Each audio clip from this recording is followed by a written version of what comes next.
UP के सीतापुर में एक पत्रकार की गोली मारकर हत्या कर दी गई। ऐसे में अब ये 1 महीने पहले का मामला है। ऐसे में तमाम भारतवासी पत्रकारों ने आवाज उठाई।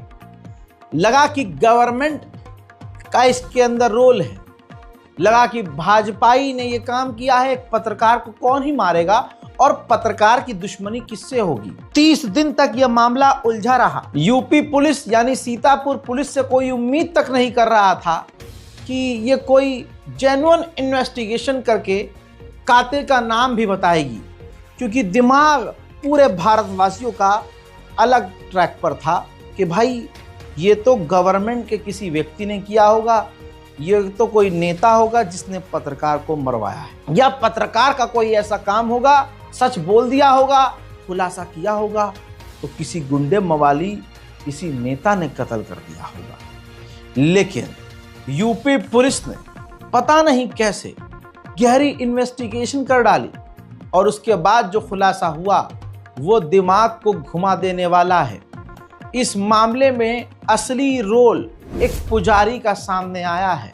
पुजारी की तस्वीर आपके सामने है। इसी शख्स ने, इस संस्कारी पुजारी ने, जिसके लिए और जिन जैसे लोगों के लिए योगी आदित्यनाथ जी कहते हैं कि बहुत अनुशासित लोग हैं भाई। दोस्तों, ये वही बाबा है, पुजारी है, शिवानंद। जी हाँ, शिवानंद पर आरोप अब खुला है कि अपने ही शिष्य के साथ ये दुष्कर्म कर रहे थे। जी हाँ, ये बाबा मीठा है, यानी समलैंगिक है, यानी आदमी हूं, आदमी से प्यार करता हूं। तो संस्कारी सनातनी मंदिर के पुजारी माननीय पुजारी शिवानंद अपने ही शिष्य के साथ घपाघप करते थे। एक दिन उस पत्रकार जिनका नाम राघवेंद्र वाजपेयी है, इन्होंने अपनी आंखों से पुजारी को अपने पुरुष शिष्य के साथ घपाघुप करते हुए देख लिया। अब पुजारी शिवानंद को डर बैठ गया कि पत्रकार कहीं छाप न दे, तो शिवानंद पुजारी ने अपने 2 करीबी शूटरों को सुपारी दे दी और रेकी करवाई, और रेकी करवाने के बाद पत्रकार को गोली पड़वा दी। बयान अब आपके सामने। अब तक क्या कुछ निकला है? थाना महोली क्षेत्र में एक पत्रकार जिनका नाम राघवेंद्र वाजपेयी है, इनका एक हत्या का मामला 8 मार्च को हुआ था, जिसमें उचित धाराओं में अभियोग पंजीकृत किया गया था। हत्या के खुलासे के लिए कुल 12 टीमें लगाई गई थी, जिनके द्वारा अलग अलग विभिन्न एंगलों पर जांच करते हुए आज 3 अभियुक्तों को गिरफ्तार किया गया है, जिनके नाम विकास राठौर उर्फ शिवानंद, निर्मल सिंह व असलम गाजी हैं। इन तीनों को गिरफ्तार करके माननीय न्यायालय भेजा जा रहा है। पुलिस के द्वारा इसमें विस्तृत जांच की गई। जो मृतक हैं उनके जहां जहां पर भी किसी भी प्रकार के विवाद सामने आए, उन सभी एंगल्स पर जांच की गई। पुलिस के द्वारा घटनास्थल का सीन रिक्रिएशन कराया गया। सभी प्रकार के जो सीसीटीवी कैमरे हमारे पास मृतक के आवास से लेकर और घटनास्थल और उसके पश्चात जो आने जाने वाली रोड हैं, उन पर जो सीसीटीवी मिले उनको हम लोगों ने कलेक्ट किया, उनका एनालिसिस किया गया, जिसके आधार पर हम लोगों ने सर्विलांस, बीटीएस और सीडीआर के माध्यम से आज इन 3 अभियुक्तों को गिरफ्तार किया है। इसमें कुछ अन्य अभियुक्तों की गिरफ्तारी अभी शेष है, जिनकी गिरफ्तारी का प्रयास किया जा रहा है। पुलिस के द्वारा जब इसमें जांच की गई तो ये पाया गया कि महोली क्षेत्र में एक कार्यदेव मंदिर नाम से स्थान है, जहां पर मुख्य पुजारी रमाकांत मिश्रा हैं। उनके सहयोग के लिए एक व्यक्ति जिसका नाम विकास राठौर है, थाना रामकोट सीतापुर का ओरिजिनल रहने वाला है, ये नाम बदलकर विकास मिश्रा उर्फ शिवानंद के नाम से मंदिर पर रहता था। मंदिर में तंत्र मंत्र अनुष्ठान व अन्य प्रकार की कार्यवाहियों में सम्मिलित रहता था। इसके लगातार मंदिर पर रहने से कई व्यक्ति इसके झांसे में आते थे और इसके द्वारा की जाने वाली धार्मिक कृत्यों में अपना सहयोग देते थे। पुलिस के द्वारा जब इससे पूछताछ की गई और इसके विभिन्न माध्यम से ये जानकारी मिली तो ये पता चला कि राघवेंद्र का पिछले 4-5 महीने से मंदिर पर लगातार जाना आना था और इस विकास का। अब आप समझ गए। उधर दूसरी तरफ हमारे बाबा कहते हैं कि उत्तर प्रदेश अपराध मुक्त हो गया है, गुंडे मवाली गैंगस्टर उत्तर प्रदेश छोड़कर जा चुके हैं। बाबा थोड़ा तो यार मतलब आती है ना, थोड़ी तो शर्म थोड़ी तो आनी चाहिए। इतने खुले में झूठ कैसे बोल सकते हैं, जबकि लाइव क्राइम हो रहे हैं। क्राइम तो कहीं से खत्म नहीं हो सकता, जर्मनी, फ्रांस, अमेरिका से खत्म नहीं हो सकता, लेकिन बाबा आप अलग ही 7वें 8वें आसमान पर है कि नहीं? यूपी में तो क्राइम हो ही नहीं रहा है हजरात। उधर देश में नए नए तरह के दंगे करने की तैयारी की जा रही है। जरा इस तस्वीर को देखिए। आगरा पुलिस ने 1000 नए डंडे मंगवाए हैं और 1200 हेलमेट। 12 अप्रैल को राणा सांगा की जयंती पर करणी सेना ने प्रोग्राम रखा है, जिसमें 3 लाख लोगों को बुलाया गया है करणी सेना के द्वारा, और कहा गया है कि सब एक एक डंडा लेकर आए और हाथ में एक एक झंडा।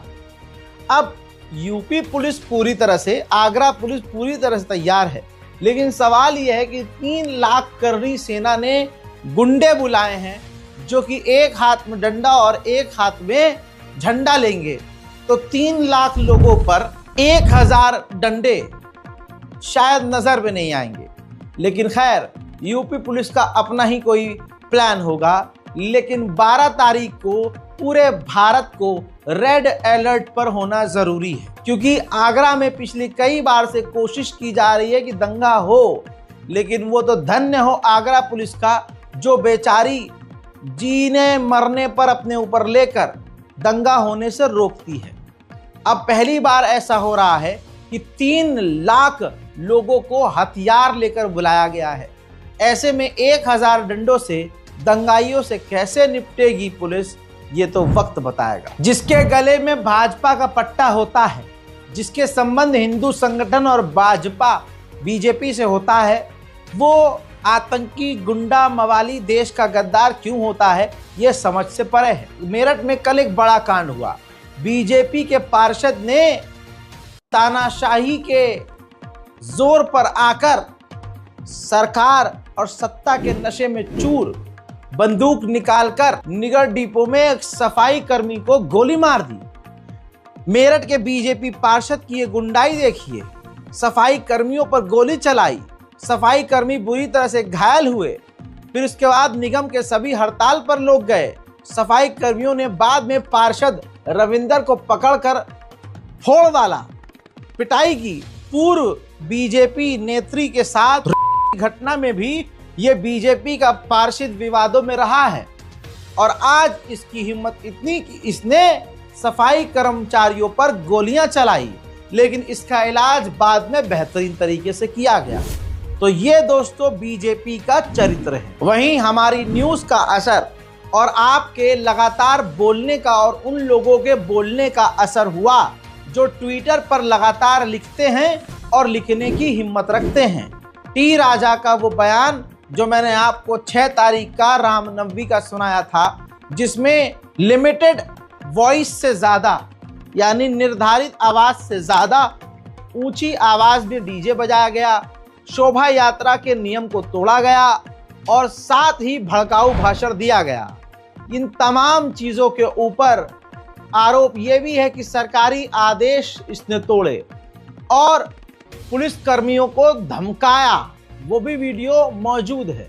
इसके बाद हैदराबाद की पुलिस ने हिंदूवादी नेता और तेलंगाना के गोशा महल से विधायक के खिलाफ 2 अलग अलग मामले दर्ज किए हैं। लेकिन आज भी सोचने की बात यह है कि जिस व्यक्ति पर सैकड़ों FIR है वो गिरफ्तार नहीं हो रहा है। हजरात, जामा मस्जिद और लाल किले को बम से उड़ाने की धमकी मिली है। अभी इस पर और टिप्पणी और जानकारी आना बाकी है, लेकिन हमें यह अच्छे से पता है कि लाल किला और जामा मस्जिद से तकलीफ किसे है और कौन मुगलों की कब्र खोदने के लिए परेशान है। लेकिन आपको बता दूं कि हमारी इंटेलिजेंस इतनी तो बेकार नहीं है। हाँ, मुसलमानों पर हमला करने पर और होने पर इंटेलिजेंस गायब होती है, लेकिन जो भारत की वो धरोहर जो गवर्नमेंट को और GDP को अच्छा पैसा कमा कर दे रही हो, उस पर मोदी सरकार इतनी आराम से हमला तो नहीं होने देगी भाई, कमाई का जरिया है। ऐसे ही हिमाचल प्रदेश में, आपको पता है मध्य प्रदेश, हिमाचल प्रदेश, इन तमाम जगहों पर अभी मैंने कल ही स्पेशल वीडियो किया था, जहां की महिलाएं पति कहीं और हैं, महिलाएं जो हैं दूसरों के साथ मुंह काला करा रही हैं, इधर उधर भाग रही हैं, दूसरे मतलब अपने पति को छोड़ के बॉयफ्रेंड बना के साथ खेल चल रहा है उनका, और हिंदू राष्ट्र की मांग कर रहे हैं पति, और पत्नियां जो हैं इधर उधर अपना ही राष्ट्र बनवा रही हैं। बहरहाल उसी जगह शिमला का एक और वीडियो आया है। गोदी मीडिया ने पिछले 14-15 सालों में लगातार जो नफरत फैलाई है उसका असर कुछ यूं है कि ये देखिए, मुस्लिम गरीब वेंडर है, उस पर इल्ज़ाम लगाया जा रहा है, उसको प्रताड़ित किया जा रहा है, कहा जा रहा है कि तुम थूक कर देते हो। हजरात, चना विक्रेता पर थूकने की थ्योरी बताते हुए और बनाते हुए देवभूमि संघर्ष समिति की सदस्य श्वेता चौहान और कल्पना शर्मा ने उसे परेशान किया। चना विक्रेता ने कहा कि मुस्लिम पहचान होने की वजह से आरोप लगाया गया। हजरात, ये वो महिलाएं हैं जिनके पति इनके साथ खुश नहीं हैं, पति कहीं और हैं, तो पति का फ्रस्ट्रेशन गरीबों पर निकल रहा है।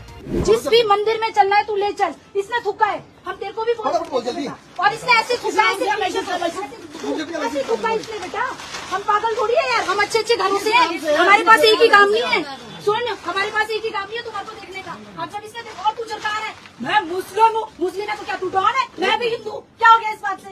तो ये तो हमारा तो तू डरा क्यों रहा है बोल के? तू डरा क्यों रहा है ये बोल के?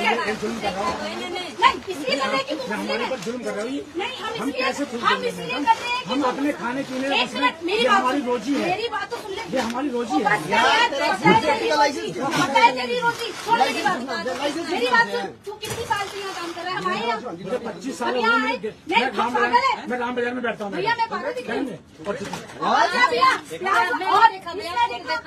और बस ये हम आज यही बैठे थे कि आज रुकेगा। ये है जो काले भाई हैं, मतलब सबको पता है यार, सबको पता है, सबको पता है, जिस वकील को बोलते हैं सबको पता है, सबको पता है।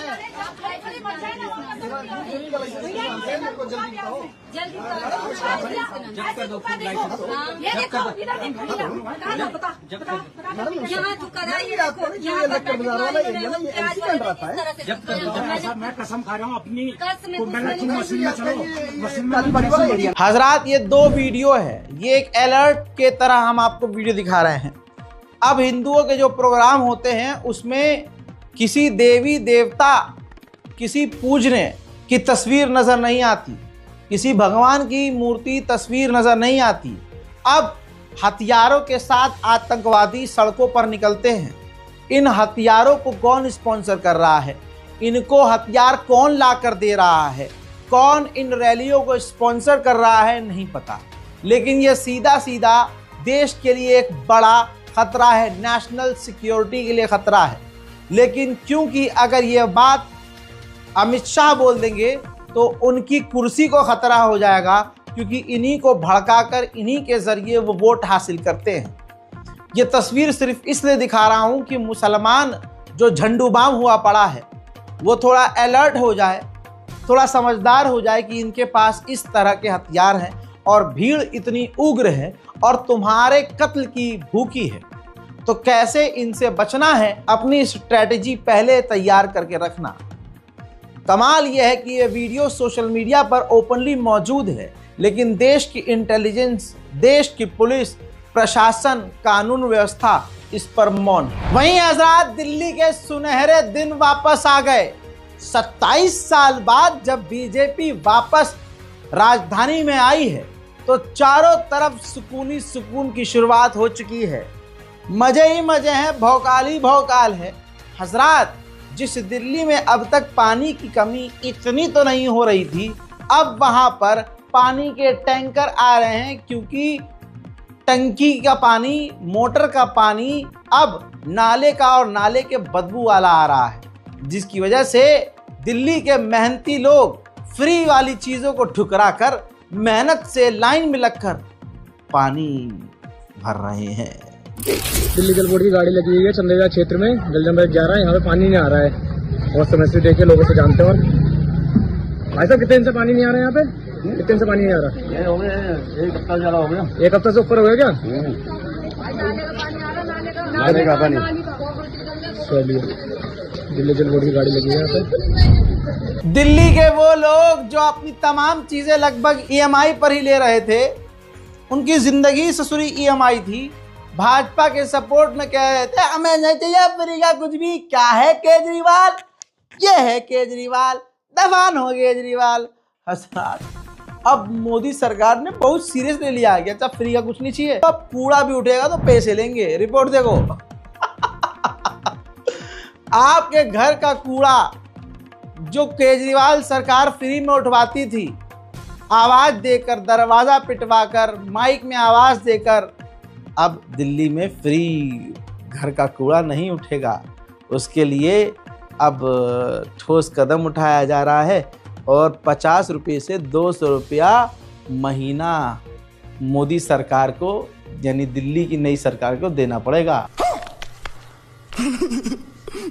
अभी भी इनको कोई फर्क नहीं पड़ा होगा, तो मोदी जी को पता था कि भाई फर्क तो कुछ पड़ेगा नहीं, मेरे भक्त ऐसे कैसे पड़ जाएगा, 1000-2000 में तो इनका कोई कुछ नहीं होगा। तो भाई साहब 50 रुपये सिलेंडर पर भी बढ़ा दिए। मैडम सिंड्रेला फरार है, मैडम सिंड्रेला गायब हैं। मैडम सिंड्रेला सुनिए ना। मैं रोक रही हूँ आपको शिवाशीष। बड़ी खबर आ रही है इस वक्त, आम लोगों को महंगाई का झटका लगा है। घरेलू गैस सिलेंडर के दाम 50 रुपए बढ़ा दिए गए हैं। इस वक्त की बड़ी खबर आपको बता दें, घरेलू गैस सिलेंडर के दाम में 50 रुपए का इजाफा किया गया है। हाँ, रुको जरा, सब्र करो। फ्री का नहीं चाहिए था तो अब पैसा है तुम्हें स्कूल में भी देना पड़ेगा। दिल्ली के तमाम प्राइवेट स्कूलों ने फीस इतनी बढ़ा दी है कि जो कल तक कह रहे थे कि हमें नहीं चाहिए फ्री में कुछ, हम क्यों ले फ्री में, हम पैसे दे देंगे।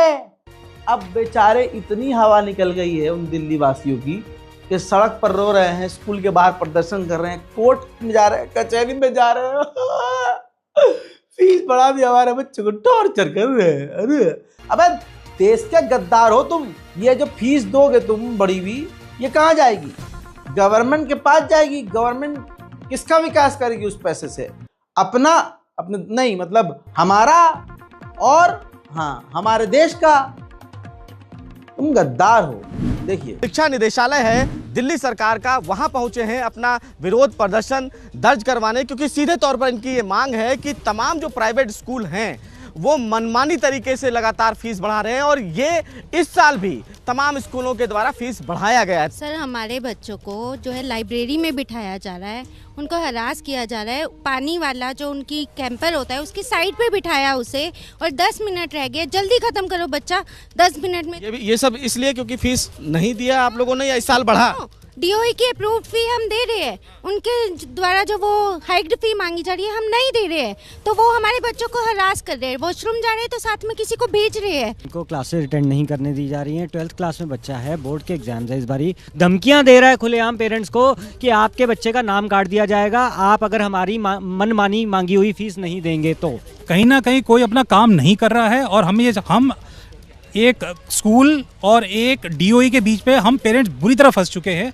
ना ये अप्रूव कर रहे हैं, ना वो अप्रूव लेने को तैयार है वहाँ पे। ठीक है, 2nd 3rd के बच्चों को ये शो कॉज नोटिस दिया जा रहा है। क्या कहते हैं कि अगर 12 तारीख तक आप जो है फीस नहीं भरेंगे तो आपके बच्चे का नाम काट दिया जाएगा, स्कूल में नहीं एंटर किया जाएगा बच्चे को। फीस का मैटर चल रहा है जो सब्सिडाइज है, एवरीबॉडी नोज दैट, लेकिन इसके पीछे हमारे बच्चों के साथ हरेसमेंट क्यों, डिस्क्रिमिनेशन क्यों? ये बच्चों के साथ डिस्क्रिमिनेशन करना, उनको हॉस्टेजेस बना के रखना स्कूल की लाइब्रेरी के अंदर, उनके साथ ऐसे भेदभाव करना, ये कहाँ तक जायज़ है? डिस्क्रिमिनेशन कर रहा है बच्चों के साथ। बच्चे घर आकर बिलख रहे हैं, परेशान हो रहे हैं। बच्चों की क्लास चल रही है, बीच में से कुछ बच्चों के नाम बोलकर उनको उठा करके ले गए, आप आइए आप आइए आप आइए, ले जाकर लाइब्रेरी में बिठा दिया। बच्चों की मेंटल स्थिति देखो वहाँ क्या बन रही है। छोटे बच्चों को स्पोर्ट्स वगैरह किसी में नहीं डालते, जो 10th और 12th के बच्चे उन्हें क्लासेस नहीं करने देते, तो बच्चे मतलब अब तो ये हो गया है कि बच्चों का मन। इनको ही जो है केजरीवाल बुरा लग रहा था। केजरीवाल चलो भाई नहीं तुम्हारे हिसाब से अच्छा, लेकिन भाई इतना खराब भी नहीं था यार, तुमने बेड़ा गर्क करवा लिया। उधर देश हित में काम करते हुए बीजेपी ने, गवर्नमेंट ने डीजल और पेट्रोल पर भी माशाल्लाह 2-2 रुपया बढ़ा दिए हैं। अब अनबक सोच रहे होंगे हम तो मूत के चला देंगे तो गाड़ी चल जाएगी। मूत के भी नहीं चलेगी, गौ मूत से भी नहीं चलेगी, कोई चमत्कार काम नहीं आएगा। जेब से पैसा निकालो, देश के विकास में सहयोग दो। बस सिर्फ बात स्कूल की नहीं है, तस्वीर आपके सामने है। यूनिवर्सिटीज़ के अंदर, हॉस्टल्स के अंदर तमाम चीज़ों की फ़ीस बढ़ा दी गई है, जिसके बाद एबीवीपी छात्र शुक्रिया अदा कर रहे हैं। जी हाँ, दिल्ली गवर्नमेंट ने कॉलेज और हॉस्टल फीस को DTU में बढ़ा दिया है, जिसके बाद स्टूडेंट्स जो कि एबीवीपी के हैं काफ़ी खुश नज़र आ रहे हैं और प्रदर्शन करके वो दिल्ली गवर्नमेंट को शुक्रिया अदा कर रहे हैं। इतना ही नहीं भैया, कूड़ा पैसे में उठाया जाएगा, सिलेंडर पर दाम बढ़ा दिया है और स्कूलों की फीस बढ़ा दी, कॉलेज और हॉस्टल की फीस बढ़ा दी, पेट्रोल डीजल के दाम बढ़ा दिए, तो अस्पताल वाले कैसे पीछे रह जाएं? दोस्तों, ये GTB और दिल्ली के और दूसरे हॉस्पिटल्स के बाहर जो मरीज खड़े हैं, उनका एक पत्रकार ने इंटरव्यू किया। इस वीडियो से ये खुलासा हुआ कि लोग कह रहे हैं कि हम डॉक्टर के पास गए हैं अंदर दिखाने, तो डॉक्टर ने दवाई हमें बाहर से लिखी है। तो अगर इतना पैसा होता कि बाहर से दवा ले सकते, तो फिर यहाँ सरकारी अस्पताल क्यों आते? मिडिल क्लास फैमिली वाले जो माइक में खड़े होकर कह रहे थे कि हमें फ्री का कुछ नहीं चाहिए, आज उन्होंने दिल्ली के गरीबों के लिए भी गड्ढा खोद दिया है। आइए अब अगले मुद्दों पर बात करते हैं। बाबा जी ने कहा है, एक बाबा हैं सनातनी, उन्होंने कहा है कि हिंदू 4 बच्चे पैदा करे और उसमें से एक को बाबा बनाए, साधु बनाए, हाँ, बाकी 3 को मुसलमानों की मस्जिद के आगे नाचने के लिए छोड़ दे। भाजपाई हर जगह जलील होते हैं, चाहे वो बड़े से बड़े नेता हो, चाहे इनके कार्यकर्ता हों। एक्सट्रीम लेवल पर नंगे होते हैं, लेकिन नंगों की खासियत यह है कि इन्हें बेइज्जती महसूस नहीं होती। कंगना रंडावत ने कांग्रेस पार्टी के खिलाफ जहर उगलते हुए एक झूठा बयान दिया और स्टेज से कहा कि जिस घर मनाली में जहां मैं रह रही हूं, जिस घर में पिछले 1 महीने से वहां थी नहीं, लेकिन 1 लाख का बिल आया। तो दोस्तों, कंगना रंडावत को वहीं पर पकड़ लिया गया शासन के द्वारा और बिल दिखा दिया गया कि जी 50,000 बिल आया है, वो भी तब जब इस कंगना रंडावत ने पिछले 2 महीने का बिल नहीं भरा था। सुनिए। मेरे को इस महीने, गांधी जी, मेरे को इस महीने मेरे मनाली के घर का 1 लाख रुपया बिजली का बिल आया, जहां मैं रहती भी नहीं। सोचिए, तो हम देखते हैं और कल जो है 10 रुपए पर इतनी दुर्दशा की हुई है। मैडम कंगना रनौत जी ने कल एक आरोप लगाया है कि उनका जो इलेक्ट्रिसिटी बिल है वो 1 लाख रुपया आया है और वो भी उस घर का जिसमें वो रहती नहीं है। तो मैं आपको बताना चाहूँगा कि ये सत्य नहीं है। ये मैडम कंगना रनौत जी का जो घर है मनाली में, उसका ये बिल है।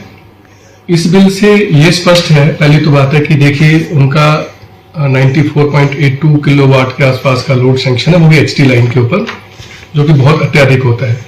उन्होंने इस महीने कोई 9,000 यूनिट्स कंज्यूम किए और 9,000 यूनिट्स कंजप्शन के मुताबिक उनका जो 55,000 के आसपास का बिल आया। 55,000 का बिल है मार्च का, 28 डेज का है बिलिंग जो उनको हुई है। तो अब देखने की बात यह है कि इन्होंने पिछले जनवरी और फरवरी का जो बिल है वो पे नहीं किया था, वो कि जो कि 32,000 के आसपास है। यदि दोनों को मिला दी जाए, पुराने एरियाज और करंट बिल को मिला दी जाए, तो ये 91,000 प्लस का बिल है। हाँ भाई कंगना रंडावत, दुख खत्म हो गया। मेरा तो इतना लाइफ खराब हो गया है, इतना लाइफ खराब हो गया है मेरा। एक मामला आया है मायावती की भतीजी का, जिनकी हाल फिलहाल, बड़ी खूबसूरत लड़की है एलिस, उसने शादी करी। शादी जो है हैंडसम दिखने वाले नौजवान से करी और तमाम चीज़ें थी, लेकिन शादी के बाद बवाल हुआ और FIR की एलिस ने अपने पति पर और कहा कि दहेज की मांग की जा रही है मेरे ससुराल से। कहा जा रहा है कि तुम्हारी जो मायावती हैं उनके पास बहुत पैसा है, एक फ्लैट लेके आओ, मकान लेके आओ, ज़मीन लेके आओ, या फिर 50 लाख रुपए लेके आओ। ऐसे इल्ज़ामात ऑब्वियसली जो लगाए जाते हैं दहेज प्रथा के।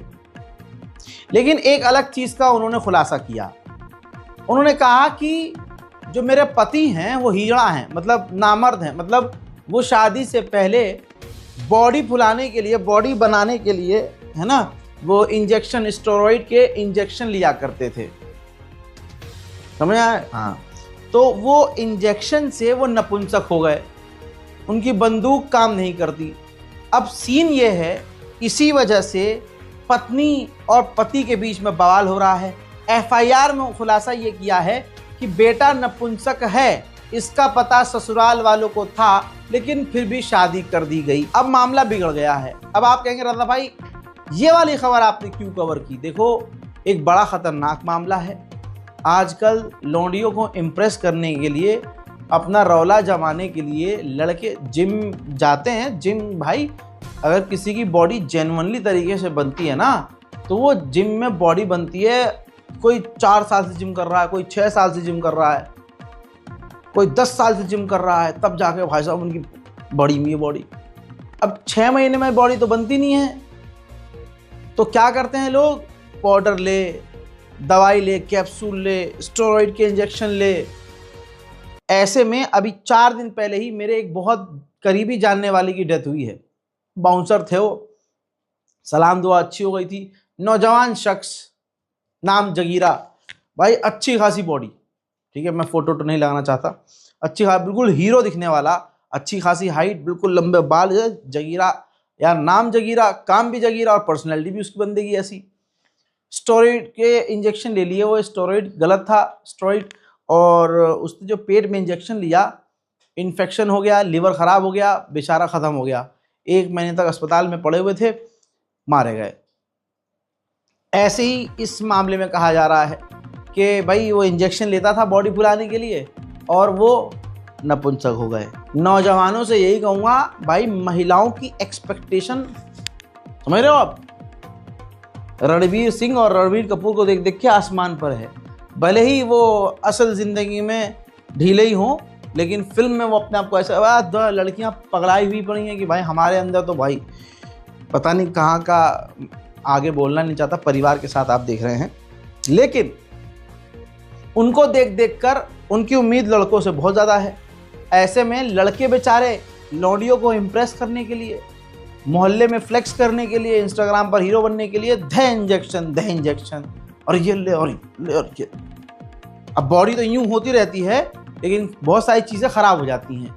लेकिन ये बात कोई खुलकर बोलता नहीं है, मजबूरी के तौर पर मैं आप लोगों को बता रहा हूँ, क्योंकि आप मेरे परिवार का हिस्सा हो। तो देखो भाई, बॉडी बनाने के चक्कर में एक आध चीज़ ख़राब मत कर लो, वो एक चीज़ बहुत ज़्यादा ज़रूरी है। ना बच्चे होंगे, ना तुम्हारी शादीशुदा ज़िंदगी खुश रहेगी। आगे बढ़ते हैं। सच्चाई एक ये भी है जिस पर कोई बोलता नहीं है, और मेरे ख्याल में कोई ऐसी संस्था बड़े लेवल पर काम भी नहीं कर रही है जिसमें पुरुष समाज की बात की जाए। आलतू फालतू के कानून में बदलाव किया जा रहा है, लेकिन इस कानून में कोई बदलाव नहीं जिस कानून का गलत उपयोग करके महिलाएं आज पुरुष समाज को मिटा रही हैं। 1 साल पहले बरेली में इस कपल की शादी हुई। 1 साल पहले बरेली का मामला है। पति पत्नी है, राज आर्या लड़का और लड़की का नाम सिमरन है। पत्नी सिमरन, लड़का राज आर्या। अच्छा, लड़की का भाई कांस्टेबल था। अब शादी के बाद कोई ऐसा पति पत्नी नहीं होता जिसके बीच तकरार ना हो। शुरुआत में ही कहा सुनी हुई, पत्नी ने धमकाना शुरू कर दिया पति को कि भाई मेरा कांस्टेबल है। मामला बढ़ता रहा, हाल ये हो गया कि राज आर्या अब टॉर्चर होने लगा, बार बार धमकियों से परेशान होने लगा। हाल तब और बुरा हुआ जब एक नौजवान बेटे को उसके बूढ़े बाप के सामने जलील किया गया और बेटे के सामने बाप को भी जलील किया गया। ससुराल वालों ने, लड़की के घर वालों ने दूल्हे को और दूल्हे के बाप को खूब जलील किया। जब भी कोई बात होती पति पत्नी के बीच, तो दुल्हन यानी सिमरन जो है अपने घर वालों को घर पर बुला लेती और खूब पिटवाती, जलील करवाती, बेइज्जत करवाती। आखिर ये कब तक चलता? और अब ये रोज आम हो चुका था। जरा सी बात पर स्टेटस का जमाना है दोस्तों, स्टेटस लग जाता था। अब जैसे स्टेटस ये लगाया है, अभी ये 3 दिन पहले का स्टेटस है, जिसमें देखिए व्हाट्सएप पर स्टेटस लगाया था, तू जा अब जेल में 10:30 पर आज 9/4/2025, यानी इसने डेट भी लिखी लड़की ने। पत्नी ने यह भी लिखा, बेस्ट ऑफ लक, मैंने अपने पति पर पुलिस केस कर दिया, 10 साढ़े 10 तक जो जेल में होगा। आज महिला पुलिस स्टेशन बरेली। अब जरा ध्यान से इनकी रील भी देख लीजिए। पति पत्नी एक वक्त खुश भी रहा करते थे, लेकिन पत्नी ज्यादा खूबसूरत है, लड़का भी कम नहीं है। कहते हैं कि लड़की ज्यादा खूबसूरत हो, लड़का थोड़ा सा नीचे रह जाता है तो लड़कियां हवा में होती है। नहीं, यहाँ तो मामला बराबरी का है, लड़का भी खूबसूरत, लड़की भी खूबसूरत, लेकिन तकरार इतना ज़्यादा कि ये हाल हो गया कि लड़की ने इतना टॉर्चर किया, स्टेटस लगाकर, धमकाकर, जलील करके इतना टॉर्चर किया कि डर के मारे बेचारे ने कि जेल में जाकर क्या ही मरना, बेचारे ने खुद को पंखे से लटकाकर खत्म कर दिया। आज दिनांक 9/4/25 को थाना अजय नगर में सूचना प्राप्त हुई कि मुंशी नगर में एक युवक जिसकी उम्र 28 वर्ष से राज आर्य ने पंखे पर लटक कर आत्महत्या कर ली है। स्थानीय पुलिस द्वारा शव को कब्जे में लेकर मोर्चरी भेज दिया गया है। प्रथम दृष्टया जांच में गृह क्लेश का मामला सामने आ रहा है, अग्रिम विधिक कार्रवाई की जा रही है। ये हाल है भाई हम लड़कों का, कोई सुनवाई नहीं। अब 7 लोगों पर एफआईआर दर्ज है, लड़की वालों के ऊपर और पत्नी के ऊपर, लेकिन सबको पता है क्या होगा, कुछ भी नहीं होगा। अब लड़की तो पहले से ही रिलेशनशिप में आ गई होगी, अभी उधर पति मरा नहीं, उधर रिलेशनशिप दूसरा या पहले से चल रहा हो, ये तो ज्यादा ही चल रहा है। लड़के नाम के बदनाम है, असली खेला तो लड़कियां कर रही हैं। इल्जाम मुसलमान पर लगाया जाता है, लेकिन अपने गरीबान में झांके तो दुनिया की सबसे गंदी चीजें इन्हीं के गरीबान में मिलेंगी। रमेश नाम के 55 साल के एक बाप ने अपनी 16 साल की बेटी की इज्जत को तार तार किया। बस आगे नहीं बोलूंगा, एनडीटीवी का सोर्स है, खबर आप गूगल कर सकते हैं। लेकिन एक समाज बड़ी मात्रा में मुसलमानों पर उंगली उठाता है, लेकिन वो भूल जाते हैं कि जब हम एक उंगली किसी और पर उठाते हैं तो ये 3 उंगलियां खुद की तरफ इशारा करती हैं। तो गरीबान झांको। हरियाणा का एक मामला हुआ है, 2024 का ये मामला है। फास्ट ट्रैक के जरिए 2 लोगों को, जिसका नाम मुकेश और सतीश है, दोनों को सजाए मौत सुनाई गई है। रीजन क्या है? इन्होंने 1 साल पहले 3 साल की बच्ची का सामूहिक किया था। मरने से पहले बच्ची ने इनको आइडेंटिफाई भी कर लिया था, पहचान भी लिया था, जिसके बाद उस बच्ची ने दुनिया को अलविदा कह दिया और अब इनको फास्ट ट्रैक कोर्ट के जरिए सजाए मौत सुनाई गई है। क्या हिंदू संगठन इस पर कुछ बोलेगा? क्या मस्जिद के आगे नाचने वाला, जो मुजरा करने वाला संगठन है, झुंड है, वो इन लोगों के ऊपर कुछ बोलेगा? नहीं बोलेगा। हालात रिलेशनशिप के, गर्लफ्रेंड बॉयफ्रेंड हो, पति पत्नी हो, इतने बुरे हैं भाई कि आदमी शादी छोड़ो भाई, अकेला खुश रह लो। अपना सारा शैतान, सारा हवस का जोर चाहे जैसे मारना पड़े मार दो भाई, लेकिन अकेले रह लो। और शादी ब्याह करना है तो भाई साहब पूरा एग्रीमेंट करो। यूपी में एक इलाका है मऊ रानी, उसी थाना क्षेत्र का एक मामला है। पति जो है काम पर गया था, बाहर गया था, समय से पहले वापस आया तो उसे शक हुआ कि उसके घर में उसकी पत्नी के साथ कोई और है। अब उसने सोचा कि भाई आजकल महिलाओं का खेल बड़ा गंदा है, क्या किया जाए। तो उसने 112 पे कॉल किया, पुलिस आई, पुलिस ने जाके गेट खुलवाया तो अंदर से उसकी पत्नी के साथ कोई और मर्द निकला। बजाय शर्मिंदगी होने के, अंदर से जो आदमी निकला वो चौड़ा होके हल्क की तरह निकला। पुलिस पर भी हमला किया, धक्का मुक्की किया और पति पर भी चढ़ गया। पति को मारने के लिए दौड़ रहा था। ऊपर से जाके पति की जो पत्नी है अंदर, जिसके साथ इसका काम धेनु वाला प्रोग्राम था, वो गया और पत्नी को बुला के लाया, बताओ हम मिलने आए थे। तो पत्नी गवाही भी दे रही, हाँ मिलने आया था। मिलने आया था? क्या करने आया था? संभोग की रानी क्या करने आया था? बहरहाल ये आजकल का हाल है, मजा नहीं आया। पूरा वीडियो देखो।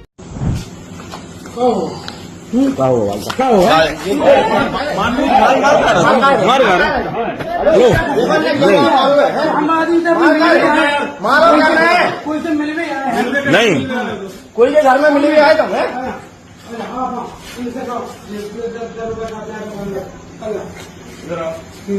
तुम्हारे पति की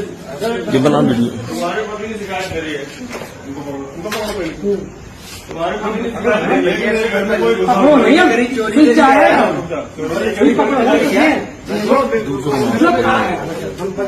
पति ने शिकायत करी है कि मेरे घर में कोई घुसा हुआ है, तो मैं आया हूँ।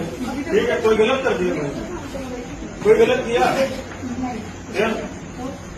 तो क्या, मैं आया हूँ, दरवाजा खुलवा रहा हूँ। चलो थाने से, अरे थाने पे जाना पड़ेगा।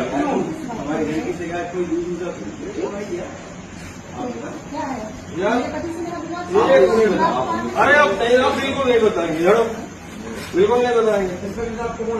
हम लोग आ रहे ना। हेलो, हाँ देखना एटीट्यूड देखो भाई आदमी को।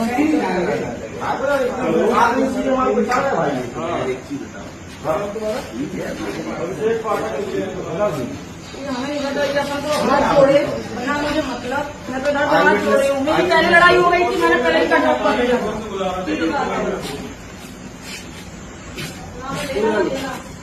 क्या? अरे दीदी मैंने पहले लड़ाई हो चुकी थी, मेरे को वीडियो बना रहे, दीदी बना रही वीडियो। ये हाल है भैया, और कुछ कह दो तो उनको बुरा लग जाता है। ये समाज, ये पूरा समाज, महिला समाज, 90% सोशल मीडिया पे जो महिला समाज है, देखिए सिर्फ ब्रा पहन के, वो भी बहुत लिमिटेड जगह पर ब्रा पहन के, लिमिटेड जगह पर चड्डी पहन के नाचे जा रही हैं। ऐसे ऐसे हिला हिला के, मैं बोल रहा हूं तो आपको बुरा लग रहा है, लेकिन आप देख रहे हैं तो आपको बुरा नहीं लग रहा है।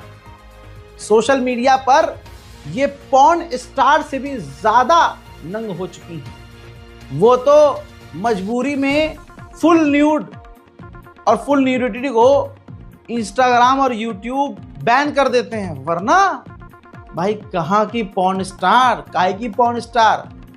ये हमारे समाज की लड़कियां ही फेल कर दें उन्हें। सॉफ्ट पॉर्न बना रही हैं लड़कियां, और सिर्फ इसमें हिंदू नहीं, हिंदू, मुस्लिम, सिख, ईसाई सब लड़कियां पूरी की पूरी। लौंडो पे आइए, लौंडो का जिस्म कोई देखने में इंटरेस्ट नहीं रखता है, तो लौंडे क्या कर रहे हैं? गाली गलौच वाले कंटेंट, अडल्ट कंटेंट, गंदे जोक, घटिया तरीन बातें, लोगों को मजा आ रहा है, डार्क ह्यूमर है। और लड़कियां जिनके फॉलोवर नहीं आ रहे, जिनका कुछ नहीं आ रहा, वो अपना चुकर। अब भाई वो गेट रेडी विद मी वाला ट्रेंड है, वो क्या है? क्योंकि यूट्यूब पर, इंस्टाग्राम पर फुल नंगे नहीं हो सकते, लेकिन लौंडो को गरम करके उनके फॉलोवर तो हासिल करने हैं, तो अब गेट रेडी विद मी शुरू किया गया। उसमें लड़कियां अपनी कौन सी चड्डी पहनी है, किस रंग की चड्डी पहनी है, ब्रा कौन सी पहनी है, कौन सा ब्रांड, वो फ्लेक्स कर रही हैं। और दिक्कत ये इसलिए हो रहा है क्योंकि उनको पता है कि इनके फॉलोवर्स भी इससे बढ़ रहे हैं, पैसे भी कमाएंगी, और जब फॉलोवर बढ़ जाएंगे, मिलियन में फॉलोवर हो जाएंगे और पैसा भी कमाएंगी, तो चाहे सोशल मीडिया पर नंगी घूमे, शादी करने के लिए लौंडे लाइन में लगे रहेंगे। अरे यार मुझसे कर ले यार, मैं करूँगा ना। और फिर शादी के बाद इनका होगा यही, वो एक पर टिकेंगे नहीं, इधर उधर जाएंगी। वो कमाती भी लौंडे से ज़्यादा हैं, और ऊपर से एक पर टिकती नहीं है, क्योंकि पहले से इन्फ्लुएंसर हैं। फिर मर्द समाज को बुरा लगता है, यार मेरी वाली बड़ी बुरी निकली, अब सुधर जाओ, सुधरो। ऐसे लोगों को फॉलो मत करो भाई, बहुत खराब माहौल है यार, बहुत खराब। इस रिपोर्ट को शेयर कीजिए, दुआओं में याद रखिए। जय हिंद।